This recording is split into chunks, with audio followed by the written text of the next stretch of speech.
This is the Jake for the State podcast, and this is the call for every red-blooded, God-fearing, liberty-loving patriot to prepare yourself, take your position, stand your ground, and advance the cause of freedom. Let's go.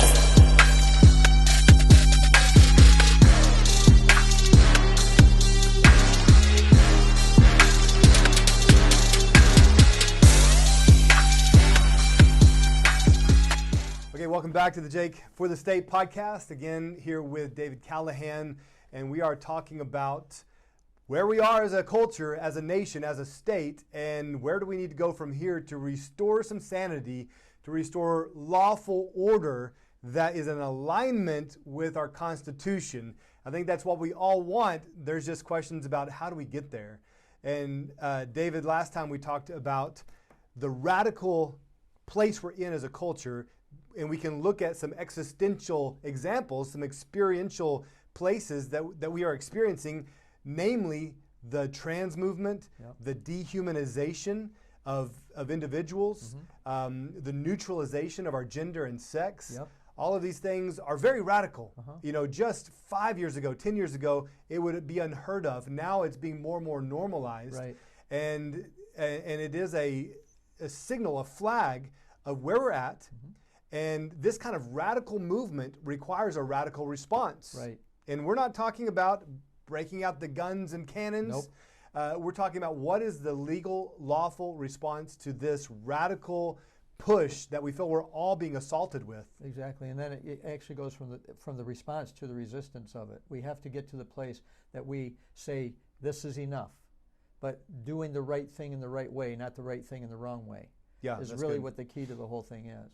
And you know, Jake, you're bringing up the point of the transhumanism, the question of whether there is such a thing as a boy and a girl anymore. Well, it's gone to the place now that it's not just theoretical, philosophical ideas, but it's coming down to actual physical problems.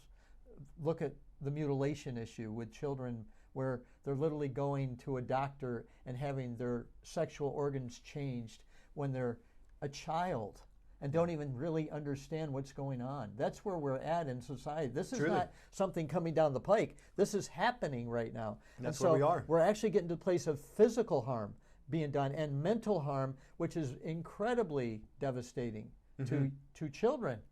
And there's no scientific backing for this. No study saying that this gives a child a benefit. In fact, all of the studies say this does more harm, results in more suicidal tendencies than otherwise would be there if they, this has been the norm since the beginning of humanity, is that there would be a question and exploration with a child, exploring their sex, their role in the world, their purpose. All of these things are normal. But now this push is to say, oh, that's an indicator they're not who their sex organs say they are. Who they think they are. Right, or what even science or the biology is indicating. Agreed. And what we want to do at this point, Jake, because ultimately, even looking at that issue, and that cultural effect of what's going on there, the question becomes, who's behind this? Where are they taking this, and who is calling the shots? And we're seeing in the same breath that this kind of stuff is going on, that it's connected to international influences that want to control us governmentally and corporately. These are not just things that are happening because there's some pedophiles or philosophical thinkers in the homosexual world who are putting this stuff out there. They're connecting it all the way back to the World Economic Forum and their agendas for connecting in with corporations that are pursuing certain aspects of this. This is actually connected to this totalitarianism problem. Yeah, exactly. It's all connected. That's a good segue into what the focus of this podcast is the totalitarianism, and which is the response to chaos. And chaos is the natural result of this radical leftist progressive push when you are trying to remove all objectivity and truth. When you remove that and it's based on subjectivity and feelings, the only response is chaos. And that's what everyone is looking around saying, we're in a messed up world. Right. And when enough people say that, the response then is to call for order. And then you have the benevolent people from the World Economic Forum stepping in saying, oh, we'll give you order. Yes. Trust us. Yes. Trust us with your freedom, and we'll ensure everything gets back to normal. Yes, sir. And there's a whole agenda in there that is all mapped out, including that they have the planning of a child's life from the time they're pre-kindergarten till they're through college, even determining what their career will be, who's going to determine that, all Yes. kinds of Yeah. components. It's literally controlling the individual is Right. what it's ultimately You're seeing about. this K through 12, K through university Yep. pipeline Yep. where they are going to prepare the child to work in the companies that they control Yep. through the DEI, ESG, public-private partnership. Yep. They control the companies. Now they're going to prepare the workforce to work in there, to be good, nice workers, which is clearly a Marxist Yep. ideology. Yep. And we're seeing it here in our conservative state here in Oklahoma. We're seeing that verbiage. They're talking about workforce and economic development, public-private partnership. And for those that understand what's really going on, all of those words are concerning. Yes, they are. Yes, they are. So why don't we go down this road with this, okay? We're talking about how do we respond and resist this threat, this radical, unlawful, existential threat. Well, I think that's the question everybody's asking and are hungry for an answer. What is the response? Yeah. What am I supposed to do? Exactly. And we're going to go back and look at this from a historical point of view. We're going to go back and look at this from our own perspective, our own thinking, because we have a really good answer if we just go look at our own country. I actually got on this trail about 15 years ago because I learned some things about the way we became this country that were foreign to me when I first heard them. And I went, well, if I've got this wrong, what else do I have wrong? And we'll talk about that a little bit more. But we do know this. We beat the British. Right. And that was the thing I realized. And then I asked myself, well, how did we really do it? And they did it with no transportation and no communication whatsoever, no better than at the time of Christ. And I think an important thing we have to remind people is that we did beat the British, but we were once British. Yeah, we beat them from the inside, actually. We were British colonies. Exactly. And then we decided we're going to throw off that form of government, which is not conducive to our own happiness. Right. So we're going to resist that, throw that off, and decide we're going to form a new form of government, which was in the Declaration of Independence. Oh, that's what they said. Speaking of Declaration of Independence. Speaking of. That's where we want to go, exactly. Yeah. And so what I'd like to do is just point to a number of principles that I see in the Declaration of Independence in the very first paragraphs, which really give us a foundation upon which we can then move forward and talk about a whole myriad of issues. Okay, let's look at it. And so let's start with the very beginning. We got to understand that when Thomas Jefferson drafted this document, he started by explaining the circumstances in which the people were getting involved in this conflict that they now found themselves in after the war had begun about a year before that. How are they going to then start dealing with this whole issue? And it starts by saying, when in the course of human events it becomes necessary to do something. We're in the course of human events right now trying to deal with another issue. Right. They had a radical, unlawful, existential threat in their day. We have some today. And in the course of human events, they were talking about the problem that becomes necessary for a people to separate themselves from another people and to assume among the powers of the earth the separate and equal station to which the laws of nature and nature's God entitle them. It's amazing they go back to an absolute. They do. The laws of nature. Nature and nature's God. There's actually two different set of laws that they were pointing to. One is the set of laws having to do with human nature, with the ways that we operate as human beings, not connected to a book that was propositional truth about how that human nature would operate from a religious point of view. So there's the philosophical side and there's the religious side, and they said both of them are valid. We can go and we can look at the way things operate in nature, and we can determine whether there's a consistency to it or not.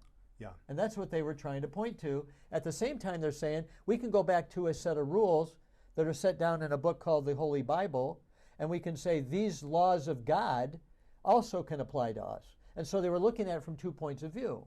Okay? Why is that important? Because in doing that, they set up a different paradigm, a different way that we need to address this. You don't have to come in as the Christian. You don't have to come in as the person that holds to a certain set of concepts that are absolutes. You can also come in as the agnostic, the atheist, the humanist, and you can look at this thing as well, and you're going to come to the same conclusions on certain points. Right. But was there not an assumption that we are going to agree that, first of all, there are laws in nature, and I think that's the place of most common agreement, although we're seeing today, we're denying nature. Yes. We're looking at the sex organs on an individual and saying, it means nothing. Right. But they were looking at the laws established in nature and saying we can find common ground here as men and women. But they went further and say, and nature's God. Right. So they assumed a creator. Yes, they did. And they were talking about the God of the Bible. Yes. And I always quote John Adams, who said, our Constitution was written only for a moral and religious people. It's wholly inadequate for the governance of any other. Yep. And so they are saying, we assume that there is a God. He did establish laws that apply to all mankind. He's the giver of rights. And what happens when we remove that assumption? How do we find that common ground? Because essentially we are an amoral, irreligious, almost atheistic, humanistic society now. Sure. So how do we find that common ground now whenever we have a segment saying there is a God, he established laws that apply to all men, and there's others saying that there is no God, we decide our own path, our own way? Well, the principle of that phrase, the laws of nature and nature's God, is that it's connected by the conjunction and, not or. Yeah. Okay? And let's go back and look at who were the most prominent writers of the time in explaining what natural law was.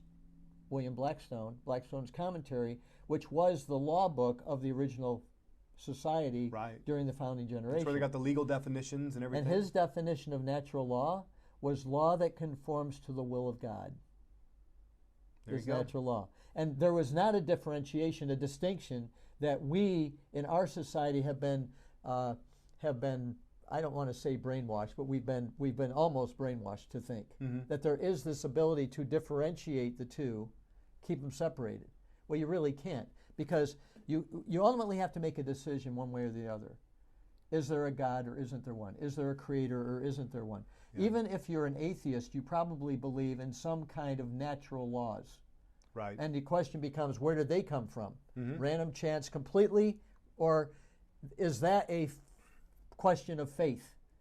You see, the atheist denies he's a creature of faith, but he's a creature of non-belief, okay, in a entity outside of humans, outside that has reason, that's outside of the human condition. The biblical position is that, and by the way, the biblical position is unique in the history of worldviews, in that the God of the Bible is a person, and personality comes from a being outside of ourselves. Right. That's the uniqueness of the we'll call it the Judeo-Christian perspective in all of its sects, okay, versus the other worldviews around the world. We believe that not just the existence of the universe comes from the Creator, but the existence of personality comes from the Creator. And the Creator of the universe is a personality. And that's the uniqueness, that the founding generation bought that concept. Yeah, and it's absolutely. an important distinction. So that you do care about the boy and the girl, because they're made in the image and likeness of their Creator, you see. Yes. And that's how it's all connected. Exactly. And, and we're just right here in the first line. I'll make an apology. Sorry, we're getting so heady in the front end. No, I think this is good. This is needed. We need to get down to the nitty-gritty and break it down. Yep. And, hey, a lost society, a society that has lost its way, needs to follow the breadcrumbs back. And that's what we're doing, is looking here at the breadcrumbs and saying, okay, this is currently still the greatest nation on the planet. And well, in some respects. Sure. We've fallen away. In fact, let me share a little kind of an analogy on that. This might seem humorous. You know what the term hubris means? Hubris? Yes. It's an over-exaggerated opinion of yourself, right? Right. Okay. Well, I was a teacher in Florida for several years in public schools. After being involved in the homeschooling movement and getting that started in the 1980s, I became a teacher after my kids all left home. Right. And I began to teach 8th grade math in a middle school in the center of Florida. And I, at the same time, was getting my master's in science education from Florida State University. And I was learning about the standardized testing system of the world and how all the different countries are actually ranked by how well they do on the standardized tests. Okay. And in the 2007-8 period, we were 24th in science and 25th in math. Or maybe it's the other way around. Let me think. Yeah, 24th in science, 25th in math. We were. Okay, I think it was what it was. We were number 1 in self-esteem. That's hubris. Wow. Okay? That we think, as this country, that we're the greatest in the world, even though when you begin to look objectively at the different measures, we were far from it. Yeah. That's a point I just thought would be important to make here. We used to be way up on many of the levels, economically, in terms of we used to be toward the top in our academics. We're not there anymore. We have fallen way off. We've been dumbed down significantly because of the perpetrated ignorance that has been thrown on us for many generations. Our public schools, and I can say this, have been a public school teacher for 8 years, it's nothing but a glorified babysitting system. That's all it is. Yeah, that is shifting more and more towards the social aspects and guiding the moral compass of the children, forming and developing that moral compass. We're more concerned about how the kids feel in the classroom than about what they're being taught. Yeah, exactly. And when you do that, it's over. Right. So, but then too, it does beg the question of what determines greatness, and there is more than the academic side of things. So we may be ranked number 1 across the board in every subject, but if morally we are a corrupt nation, then there's a question of how do we measure the greatness in terms of that? Right. And so, again, where's the starting point? Where's the point of greatest need where we need to direct our attention and find restoration? So back to the Declaration of Independence. The next principle. What's the next point he makes? We hold these truths to be self-evident. Self-evident meaning that you don't have to go and look for them by doing anything deeper than just looking. Okay? Yeah. That all men, and by that he meant people in the ultimate sense. But in that day, the men were the body politic, so it was based on that. Are created equal. Created equal. That they're endowed by their Creator with certain unalienable rights. So the first principle is we are the results of a Creator, an entity apart from ourselves that is greater than we are. Okay? The principle is always greater than the agent. Okay? Cause and effect. The greater is always superior to the lesser. Okay? Which might I add that the federal is the creation of the states. Exactly. Yep. Which makes them less. So we'll get to that later. Theoretically, that's true, but we'll even see that's been flipped on its head. How that's been flipped, exactly. Okay. So, but we're all created equal, and we're endowed by that Creator with certain capabilities, certain unalienable, meaning cannot be taken away from you by anyone, rights. There is one way they can be taken away: when you absolve them by your own actions. You can lose them by doing something that violates someone else's rights. Right. Okay, that's the only caveat in there. But at this point, we're all created equal, endowed by our Creator with certain unalienable rights. What are those certain rights? By the way, it doesn't mean that it's all of them. It's that these are among these, it says, are life, liberty, and the pursuit of happiness. And we would add property to that as well if you go back and look at John Locke, who Thomas Jefferson was getting a lot of his research from. Right. But 4 unalienable rights that we have: the right to live, okay, the right to be free and unhindered by any entity to take away your ability to be free. Liberty, right. That we have the right to go after what we think is going to make us happy. It's a right, not a privilege. And we have the right to possess the means of our own development of property, okay, including what's in our heads. That is property as much as the things that we create. Yeah, that's good. And so those are the 4 unalienable rights that they put as a foundation of the system. Okay? Then it says that somebody's got to secure them. Who's going to protect those rights? Who's going to make sure that my rights and your rights are not taken from us by somebody that shouldn't be doing that? And that is to secure these rights. Governments, civil governments should be the term ultimately in this context, though there are others, are instituted among the people, among men, that derive their just powers by the consent of the governed, by the consent of those who are under this civil system. Right. They give consent to be governed. Okay, that's the next concept we've got to get clear. That's been flipped on its head as well, as we'll see very shortly. That's not actually being applied in law in America, and it hasn't for over 150 years in our country. And we'll actually prove that as we move forward. We think it's still true, but I like to say it this way, we don't know what we don't know, and what we think we know isn't so. The perpetrated ignorance that has been promulgated, has been imposed on us for decades and decades and centuries, that's put us in the position we are now. We're living in a facade. We're living in a ruse. Okay? Even though governments derive their just powers by the consent, we're no longer the consenters. And this is something we're going to have to talk about as well. Yeah, and I think that's what everyone is feeling, and that's where the frustration is coming from, is I'm not giving consent, yet this is being forced, and the demand is put on me to act a certain way and accept certain things, even though it violates my conscience. Yep. So that is where the response of the people is demanded. That's where we're at. So how do we restore that consent? That's a really good question, Jake. In fact, Mr. Jefferson and the Committee of the Five that wrote the Declaration of Independence actually led us down the primrose path to the next question, okay, to the question you just asked, and that is, how do we restore the consent? Because it says next that whenever any form of government becomes destructive of these ends, of not securing our inalienable rights of life, liberty, pursuit of happiness, and property, it is the right of the people to alter or to abolish it and to institute new government. That is our right. We can do that. I would like to submit we don't have to go that far.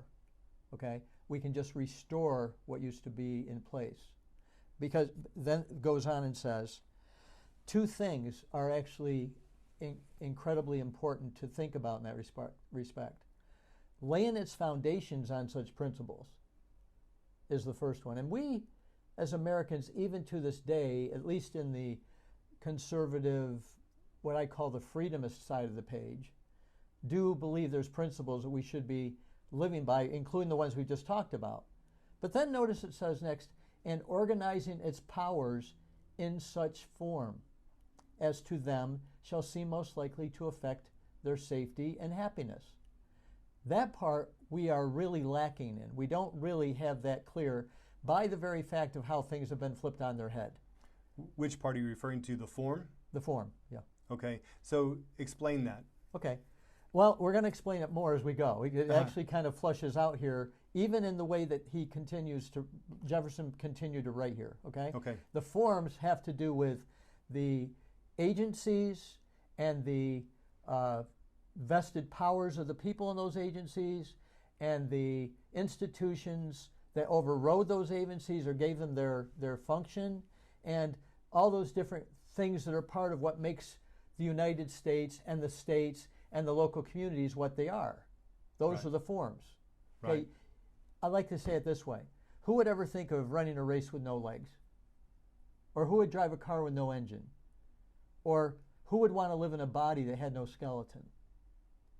It makes it completely impractical that you can actually function with the principles unless you also have the forms. You have to have both, the You have to have principles both. and the forms. And we have neglected the forms. In fact, I would even submit that whenever a form of rogue government comes together and starts to use their powers to first lay aside by maligning and abusing the principles, and then organizing the powers in a way that they can get away with a whole lot of stuff they couldn't before, they can literally reorganize everything so they can figure out a system which affects their safety and happiness and denies us ours.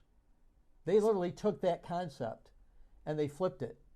That's what I meant earlier, is that they are essentially fighting for the same thing we're fighting for. There is a system out there, a group, whoever it may be, they're fighting for their safety and happiness. Yes, and at our expense. Right. Exactly. So we're going to have to say, are we going to sit back and take it and let them? Or will we say, no, I believe I'm going to fight for my safety and happiness and the safety and happiness of my family. Right. But we need to know what those components are that make it, help us to do it in the right way. And again, we're going back to that concept. We can't do the right thing in a wrong way. Like happened on January 6th. Those people were very sincere in what they did. Right.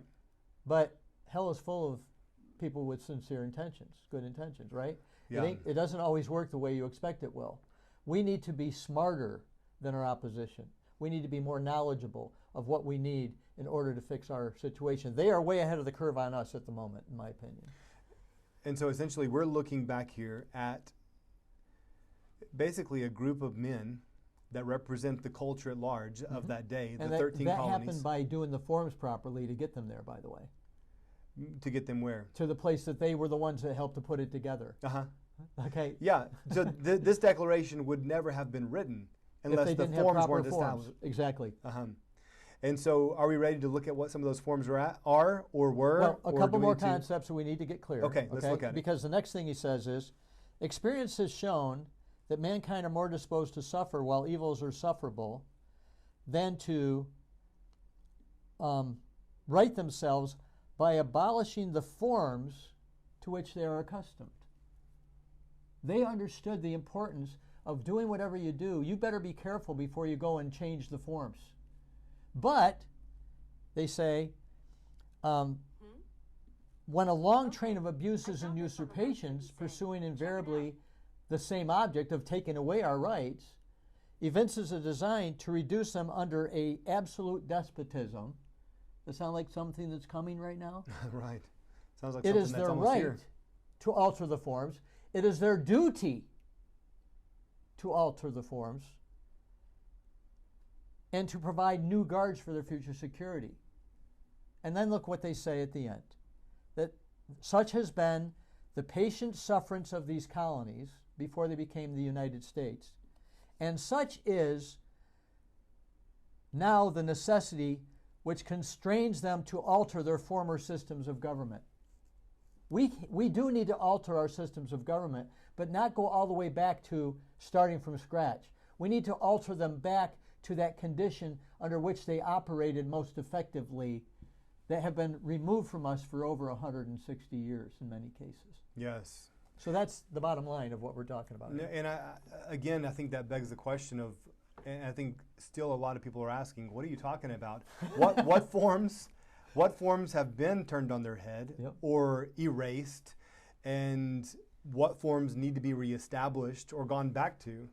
And there's some principles we have to look at as well that have For been sure, altered. you know. And so this is the thing. But principles are a little bit easier for us to connect with because we still talk about them. But we don't talk about the organized power of forms that we need to make things happen. Well, I feel like principles, it may be just as difficult to talk about them just because there's such a large segment of our population that Has no clue. Has abandoned truth, has abandoned the Bible as the guidebook for their life. And so what are they left with? They're left with determining their own way and deciding what is good and true for them, which may not be good and true for you. And if that's the way we're going to live together, we're going to have a difficult time of establishing the common law. That ain't going to work.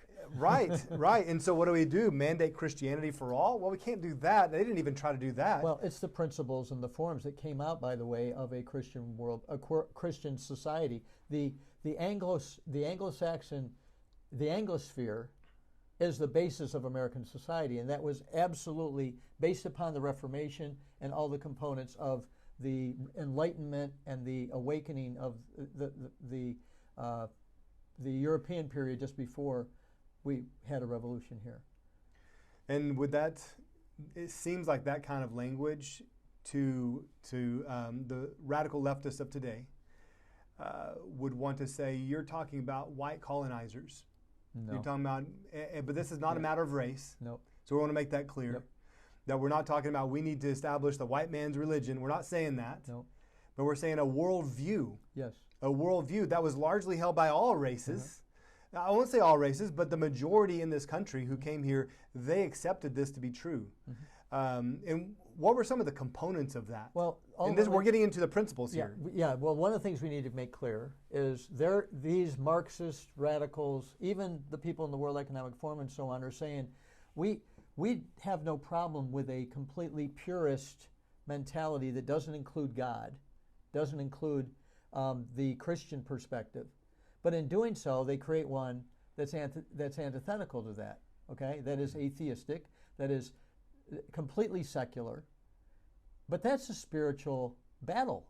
Yeah. It either is based upon truth, which comes from a creator, or it's not truth, or a truth that is opposed to it, that says there is no creator, that says there are no absolutes except the state, okay? Or in this case, the public-private partnerships, Right. okay? That is actually the one world state that's going to control everybody and everything. And so this ultimately is a spiritual battle we're in the middle of right now. No doubt. No doubt. And that's the first principle to get clear, that this is a spiritual battle.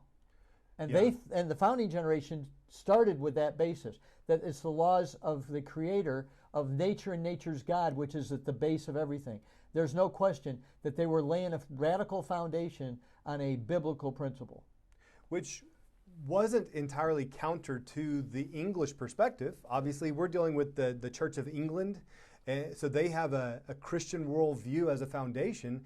But how did that Christian worldview result in this tyrannical overreach and the suppression of people's rights to the extent that they had to revolt and push back against the English and demand that a new form of government, because it was essentially a Christian form of government over here versus a Christian form of government over here. Well, there was one very basic principle that they actually debated for 45 days in the First Continental Congress.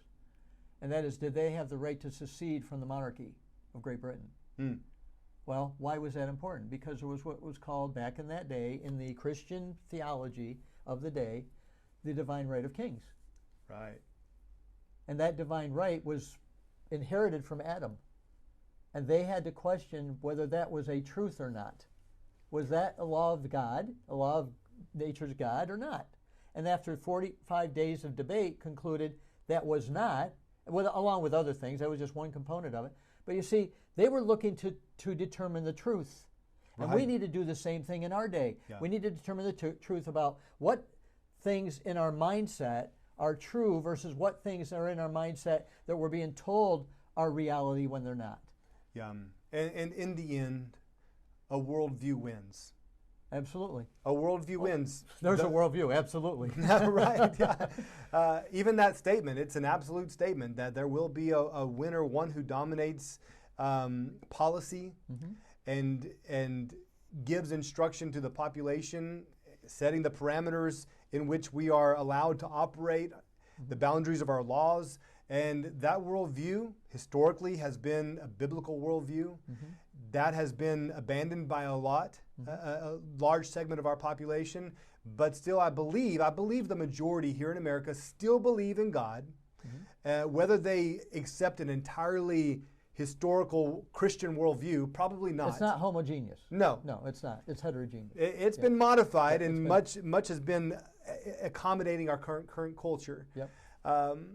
But we have to establish what is it we believe to be true, and what are we going to insist is part of our culture and guiding our laws. So this is part of the same the principles and the forms. And the forms. The Those principles are the two and the things we want to forms. deal with. And you know, Jake, when we come down to it, in this whole conversation, we have to re-educate ourselves. We have to be willing to sit back and look at what we've been told is true versus what we haven't been told. And that's where this whole thing is going to finally take its take us in a certain direction. Yeah. Well, we try to keep these podcasts around 30 minutes.